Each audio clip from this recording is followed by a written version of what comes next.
Hello my dear student. आज हम environment से रिलेटेड एक बहुत ही इम्पॉर्टेंट टॉपिक के बारे में पढ़ेंगे।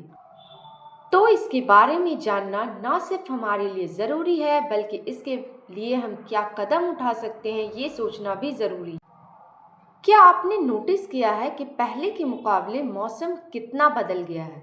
गर्मियाँ ज़्यादा हो रही है, बारिश कभी ज़्यादा हो जाती है तो कभी बिल्कुल नहीं। ग्लेशियर पिघल रहे हैं और समुद्र का पानी ऊपर बढ़ रहा है।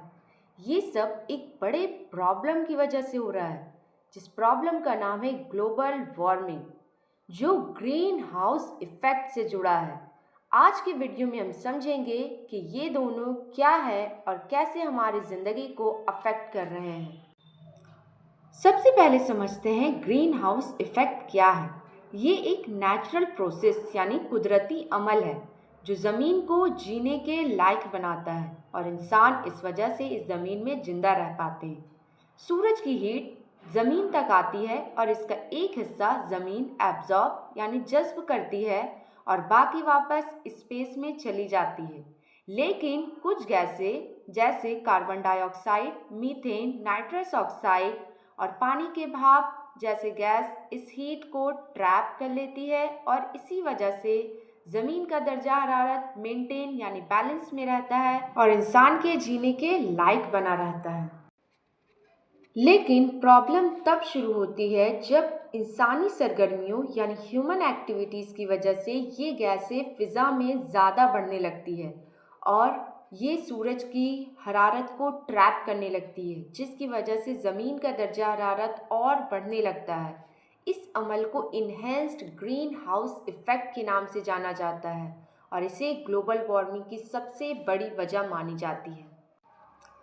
अब सवाल ये उठता है कि ये ग्रीन हाउस गैसेस इतनी ज़्यादा क्यों हो रही है। इसके पीछे कुछ बड़े रीज़न हैं जो सीधे तौर पर इंसानी कामों से जुड़े हैं। आइए एक एक करके इस रीज़न को जानते हैं। सबसे पहले बात करते हैं फॉसिल फ्यूल्स के बारे में कि ये किस तरह ग्लोबल वार्मिंग को बढ़ा रहे हैं। घर के एसी और फैक्ट्रीज में एनर्जी को जनरेट यानी पैदा करने के लिए कोयला, तेल, गैस वगैरह को जलाया जाता है। जब इन्हें जलाया जाता है तो इनसे बहुत ज़्यादा मिकदार में कार्बन डाइऑक्साइड खारिज होते हैं और ये कार्बन डाइऑक्साइड एटमॉस्फेयर में शामिल होकर इसकी मिकदार को और ज़्यादा बढ़ा रहे हैं। अब आइए जानते हैं डिफॉरेस्टेशन यानी जंगलों की कटाई की वजह से ग्लोबल वार्मिंग किस तरह बढ़ रही है। हमारे पेड़ जो CO2 को एब्जॉर्ब यानी जज्ब करते हैं उन्हें हम काट रहे हैं बिल्डिंग्स और कुल कारखाने यानी फैक्ट्रीज बनाने के लिए। जितने कम पेड़ होंगे इतनी ज़्यादा CO2 पूरा हवा में बढ़ेगी। इसके बाद आइए बात करते हैं एग्रीकल्चर किस तरह ग्लोबल वार्मिंग को बढ़ाने में अपना योगदान दे रही है। लाइव स्टॉक फार्मिंग एक ऐसी ज़राअती अमल है जिसमें जानवरों को पाला जाता है ताकि इनसे दूध, अंडा, मीट यानी गोश्त, ऊन और चमड़ा वगैरह हासिल हो सके। जानवर खास करके गाय, भैंस, बकरी और भेड़ मीथेन गैस खारिज करती है। ये गैस वो तब खारिज करती है जब वो अपने खाने को हजम करते हैं। मीथेन एक ग्रीन हाउस गैस है जो कार्बन डाइऑक्साइड से 25 गुना ज़्यादा ताकतवर होती है और ग्लोबल वार्मिंग को बढ़ाती है। इसके अलावा जैसा कि हम सब जानते हैं कि आबादी बढ़ने की वजह से ज़्यादा मिकदार में अनाज की ज़रूरत भी पेश आ रही है। अब ये अनाज पैदा करने के लिए ज़्यादा मिकदार में ज़मीन की ज़रूरत पड़ेगी, इसलिए किसान ज़्यादा खेती करने के लिए जंगलों को काट रहे हैं। तो जैसा कि हमने पहले भी देखा कि पेड़ पौधे कार्बन डाइऑक्साइड को जज़्ब करते हैं, तो अगर ये पेड़ नहीं रहेंगे तो बहुत ज़्यादा मिकदार में CO2 एटमॉस्फेयर में बढ़ने लगेगी। धान की खेत में पानी जमा रहते हैं ताकि इनकी फसल अच्छे से ग्रो कर सके, लेकिन इनकी वजह से इनमें ऐसे बैक्टीरिया पैदा होते हैं जो मीथेन गैस खारिज करते हैं। और जैसा कि हमें पता है कि मीथेन एक ग्लोबल वार्मिंग को बढ़ावा देने वाली गैस है। अब आइए समझते हैं कि ग्लोबल वार्मिंग का ज़मीन और हम सब पर क्या असर पड़ रहा है। सबसे पहली बात, ग्लोबल वार्मिंग से ग्लेशियर पिघल रहे हैं, जिसकी वजह से समुंदर का लेवल यानी इसकी सतह बढ़ रही है।